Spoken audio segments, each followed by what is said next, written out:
आज हम लोग टॉपिक चैप्टर 4 के अंतर्गत इलेक्ट्रॉन पॉलिटिक्स पर चर्चा करेंगे। ये इसके अंतर्गत हम भारतवर्ष में विभिन्न प्रकार के चुनाव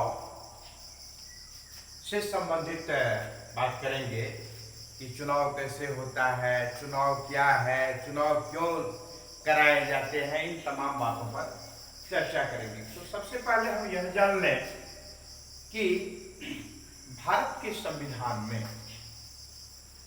आर्टिकल 324 के अंतर्गत चुनाव आयोग का गठन की प्रक्रिया है और आर्टिकल 324 टू आर्टिकल 329 इसके अंतर्गत चुनाव आयोग इलेक्शन कमीशन की नियुक्ति तथा उसके अधिकार एवं कार्य क्षेत्र की विशद चर्चा है। ये क्लियर है। अब है कि पहला चुनाव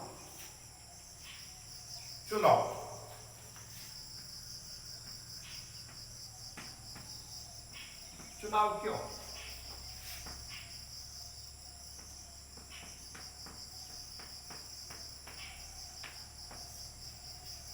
Why election? क्यों? तो हर कोई व्यक्ति चाहता है कि हम रिप्रेजेंटेटिव बने। कोई व्यक्ति यह नहीं चाहता कि हम अपना कैरियर को अच्छा नहीं बनाएं, हम जनता के समाज के बीच में अपना आदर्श प्रस्तुत नहीं करें, हमारा खुशहाल जीवन नहीं हो, ऐसा कोई नहीं चाहता है। और सबसे बड़ी बात है कि चुनाव हमें इसलिए करना पड़ता है क्योंकि एक व्यक्ति की आवश्यकता होती है किसी खास क्षेत्र के लिए और वहां पर सैकड़ों और हजारों की संख्या में या फिर लाखों की संख्या में लोग होते हैं और उसमें से कोई एक योग्य व्यक्ति का ही चुनाव करना पड़ता है, कोई एक योग्य व्यक्ति को ही इलेक्ट करना होता है। और ऐसा इसलिए है कि हर कोई चाहेगा कि हम उस पद को प्राप्त करें। तो वैसी स्थिति में यह निर्णय लेना बड़ा कठिन हो जाता है कि किसको उस पद के लिए अधिकृत किया जाए। कोई बहुत पैसा वाला होगा, कोई बहुत धनवान होगा, कोई बहुत ताकतवर होगा, फिजिकली भी होगा, कोई बहुत सुंदर होगा। अपने अपने दृष्टिकोण से सब अपना बेस्ट परफॉर्मेंस को समाज के बीच में व्यक्त करना चाहता है, क्योंकि है तो अनेक, लेना है एक। तो यही कारण है कि अनेकों में से एक का चुनाव करना पड़ता है, चयन करना पड़ता है। और यदि एक ही हो, एक कैंडिडेट का चुनाव करना है और एक ही कैंडिडेट हो तो कोई विकल्प नहीं रह जाता है चुनाव के लिए, क्योंकि हजारों की चाहत होती है कि हम उस पद के लिए हमारा नाम आवे, हम रिप्रेजेंट करें। तो इसीलिए सभाओं में जो ज्यादा उपयुक्त होता है उसका चयन करना पड़ता है और यह चयन कोई खास व्यक्ति विशेष नहीं करते हैं, अपितु चूंकि लोकतंत्रीय शासन प्रणाली है इसलिए लोगों को ही यह अवसर दिया जाता है अपने अपने क्षेत्र के रिप्रेजेंटेटिव को चुनने के लिए। ठीक है, तो ये चुनाव क्या है? यह an election is a process of voting to choose someone to be their political leader or representative in government। यानी किसी व्यक्ति विशेष का चुनाव करना वोट के आधार पर, किसी व्यक्ति विशेष का चुनाव करना वोट के आधार पर और गवर्नमेंट में उनका प्रतिनिधित्व को प्रस्तुत करना, ये चुनाव कहलाता है। तो चुनाव क्यों? इसलिए चुनाव करना पड़ता है क्योंकि हर कोई की चाहत होती है कि हम रिप्रेजेंटेटिव बने अपने क्षेत्र का, अपने इलाका का, अपने कंस्टिट्यूएंसी का। तो कोई ऐसा कहते हुए मिला है कि जो समाज के बीच में कि हम सबसे निकृष्ट व्यक्ति हैं, हम सबसे अयोग्य व्यक्ति हैं, हम सबसे बेईमान व्यक्ति हैं, इसीलिए आप हमारा चयन कीजिए? कोई नहीं ऐसा कहने को मिलेगा। यद्यपि कि कई उसमें ऐसे होंगे जो बिल्कुल भ्रष्ट होंगे, बेईमान होंगे, गद्दार होंगे, किंतु ऐसा जो होंगे भी वो भी वही कहेंगे जो अच्छे व्यक्ति हैं वो कहते हैं। जैसे योग्य व्यक्ति, कर्मठ व्यक्ति, ईमानदार व्यक्ति, fully dedicated to their post.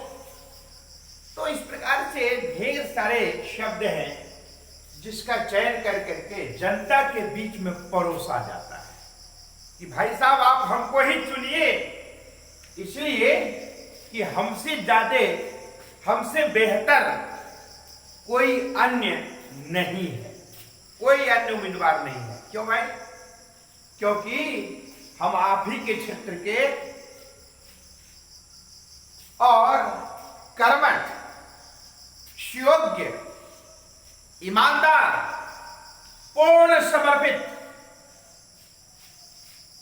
Candidate हैं और हमें आप यदि चयन करते हैं तो हम आश्वस्त करते हैं कि आपके हित के लिए, आपके कल्याण के लिए सरकारी योजना के तहत पूर्ण समर्पित होकर कार्य करेंगे, न जाने जनता को लुभाने के लिए। How to attract to almost all voters, it is general concept to all candidates. किस प्रकार से जनता को, वोटर्स को हम आकर्षित करें, अपने पक्ष में करें, इसलिए हर संभव प्रयास कैंडिडेट उम्मीदवार करते हैं। चूंकि उम्मीदवारों की संख्या बहुत ज्यादा होती है इसीलिए चुनाव करना पड़ता है। अब है ये इस प्रकार का प्रतिनिधित्व करने की पद्धति आज से प्रारंभ नहीं हुआ है। देश को आजादी मिली उस समय में प्रारंभ नहीं हुआ। इसके जब हम गर्भ में जाए, इतिहास में जाए तो पता चलेगा ये चुनाव की प्रक्रिया बहुत पुरानी है, बहुत पहले से है। बहुत पहले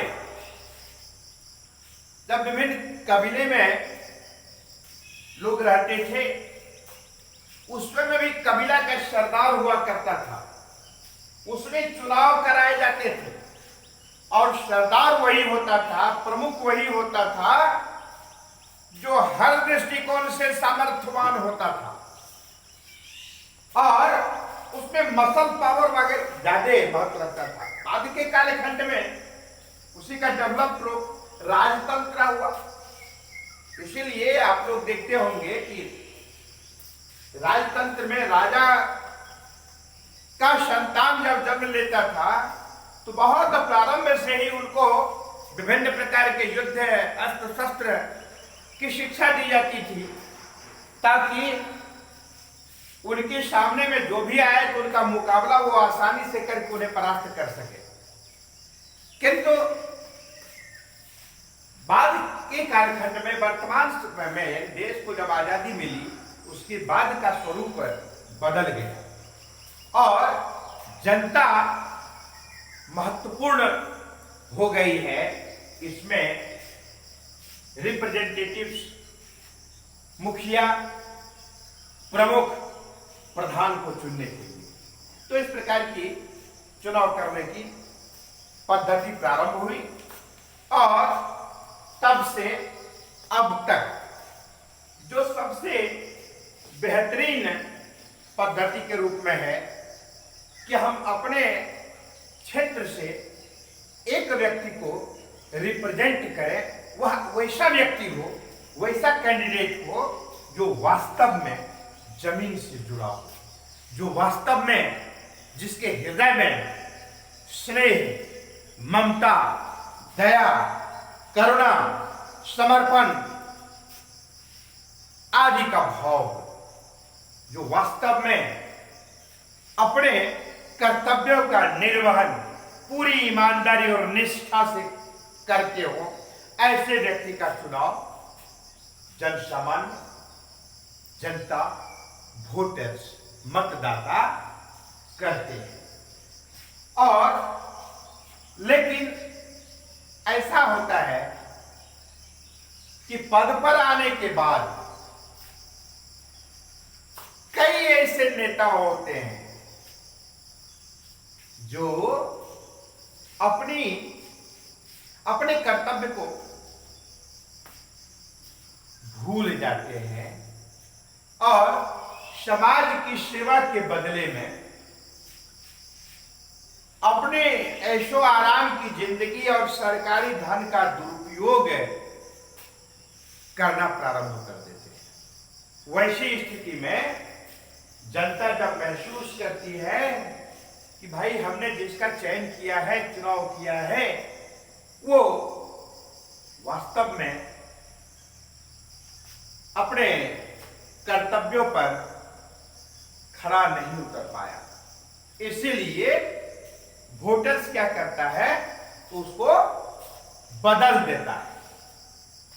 अगले इलेक्शन में ये दूसरे कैंडिडेट का चयन किया जाता है, फिर तीसरे कैंडिडेट का किया जाता है। लगता है कि नहीं, वास्तव में ये योग्य है, समाज के लिए, क्षेत्र के लिए, देश के लिए निरंतर कार्य कर रहा है, तो पुनः चयन करते हैं, फिर उसके बाद भी चयन करते हैं।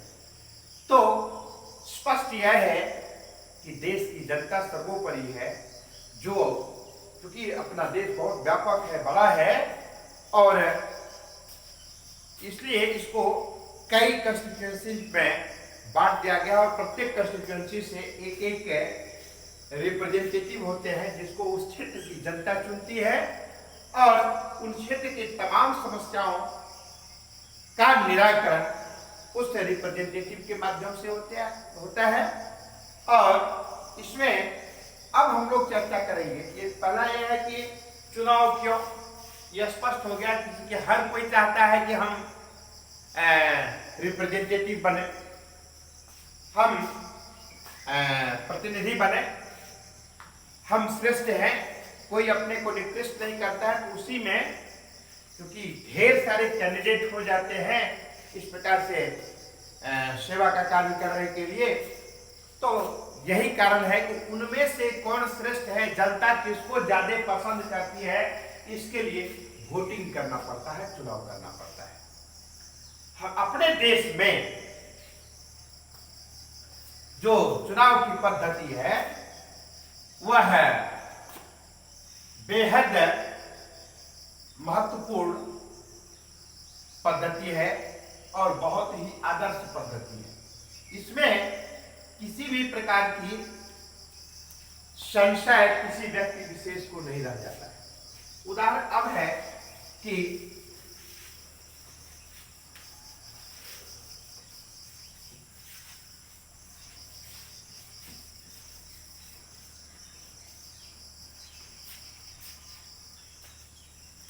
इसके भी प्रकार हैं, टाइप्स।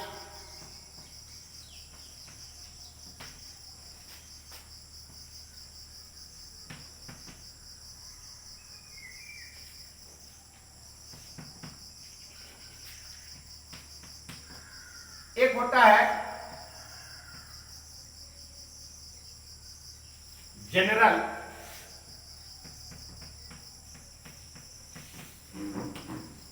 इलेक्शन, दूसरा है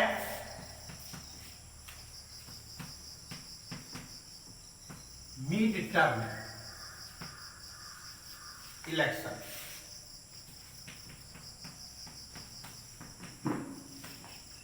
तीसरा है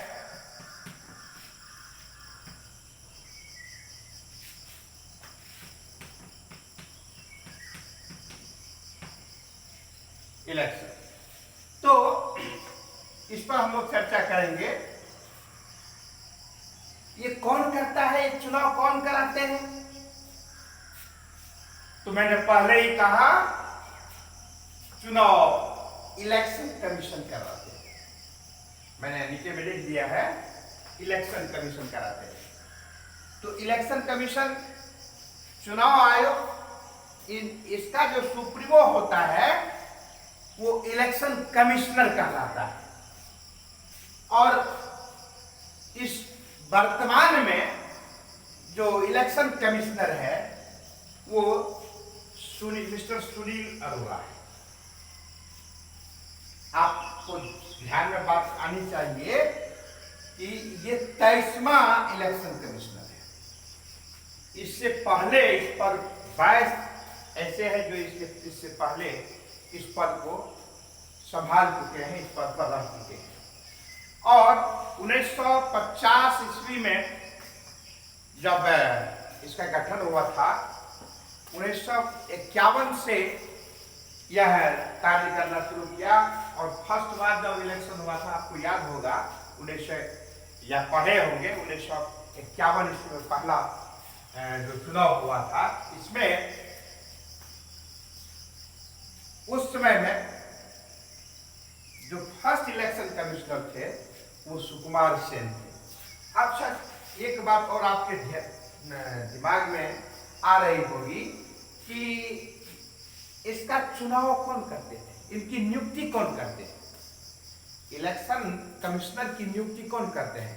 याद रखेंगे कि ऐसे तमाम जो बेहद महत्वपूर्ण पद भारतवर्ष में है, इनकी नियुक्ति देश के महामहिम के द्वारा की जाती है, प्रधानमंत्री या सरकार के अनुशंसा पर।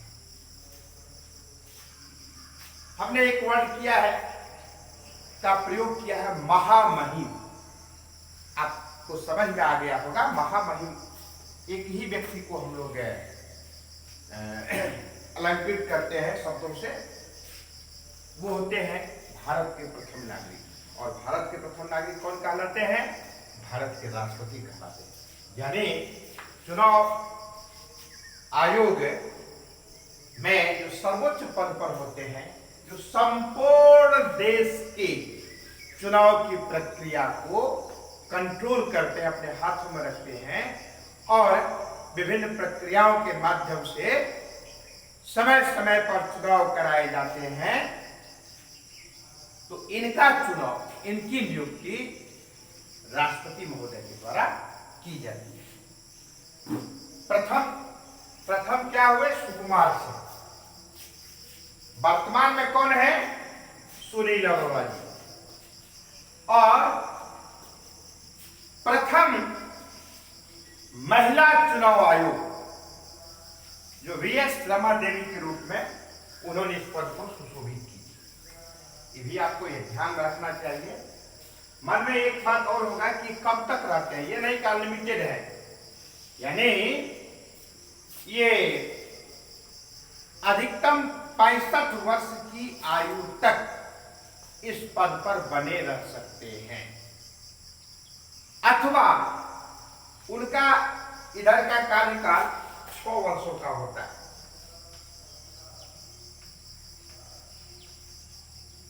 6 years, या उनका उससे पहले ही टर्म उनका एज पूरा हो जाता है, क्योंकि बहुत मोस्ट सीनियर जो होते हैं इस वैसे ही विशिष्ट व्यक्ति की नियुक्ति इस पद के लिए होती है। और वर्तमान में लगभग 2.5 लाख इसकी सैलरी है प्रति माह। तो इसको मैंने चर्चा के क्रम में इतना स्पष्ट कर दिया। अब आज हम लोग अब चुनाव के प्रकार, कितने प्रकार का चुनाव होता है और किन किन क्षेत्रों में जब बोलेंगे तो उसका ही लिया, जैसे किन किन क्षेत्रों में जब है कहेंगे तो क्या कहेंगे। तो एक होता है संपूर्ण देश के स्तर पर होता है जो पार्लियामेंट्री इलेक्शन के नाम से जाना जाता है। एक होता है स्टेट असेंबली के मेंबर का चुनाव होता है जो राज्य के स्तर पर होता है। एक होता है लोकल गवर्नमेंट के अंतर्गत होता है जिसके अंतर्गत पंचायती राज सिस्टम के अंतर्गत आता है। इसमें क्या है कि जिला परिषद का चुनाव होता है, मुखिया का चुनाव होता है, सरपंच का चुनाव होता है, ब्लॉक समिति सदस्य का चुनाव होता है।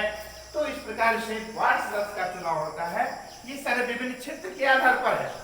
अभी हम लोग को देखना यह है कि चुनाव के कितने प्रकार हैं। बहुत इंटरेस्टिंग टॉपिक है, आप लोग को आगे भी मौका मिलेगा। तो एक होता है जनरल इलेक्शन, यानी टाइप्स ऑफ इलेक्शन, इलेक्शन के प्रकार। तो ये जो है जनरल इलेक्शन, इसको हम लोग हिंदी में आम कहते हैं, आम चुनाव। आजकल आम का समय है। आपके घर में जो घर के मुखिया होंगे वो बाजार जाते होंगे, मालदा आम बढ़िया खरीद के लाते होंगे, तो उसको चुन करके बढ़िया आम चुन के लेते होंगे। क्या आपके मन में कहीं ऐसा ही तो भाव नहीं है? गलत भाव है। आम चुनाव से यहाँ पर होता है, सामान्य चुनाव से नहीं तो हम जनरल नहीं कहते, यहाँ पर मैंगो इलेक्शन कहते, ठीक है ना। यानी ये आम चुनाव से तात्पर्य है सामान्य चुनाव, जो सामान्यतया निर्धारित समय पर चुनाव होते रहता है।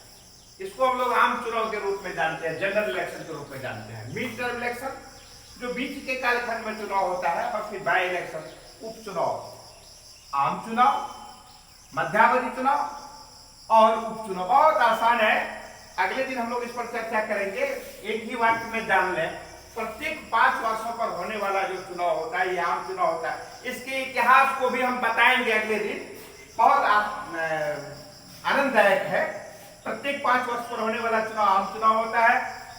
यदि बीच के कालखंड में सरकार गिर जाती है तो उनको पूरा करने से पहले ही ऐसी इस परिस्थिति में जो पुनः चुनाव कराए जाते हैं, ऐसे चुनाव को भी हम मिड टर्म इलेक्शन कहते हैं। किंतु ऐसा जब होता है कि जब किसी कारणवश किसी स्थान विशेष का पद रिक्त हो जाता है, तो वैसी स्थिति में जो चुनाव कराया जाता है उस क्षेत्र विशेष के जो चुनाव कराया जाता है, ऐसे चुनाव को हम बाई इलेक्शन के नाम से जानते हैं। इसको हम लोग डिटेल्स में अगले दिन की क्लास में जानेंगे। आज की कक्षा में इतना ही। धन्यवाद।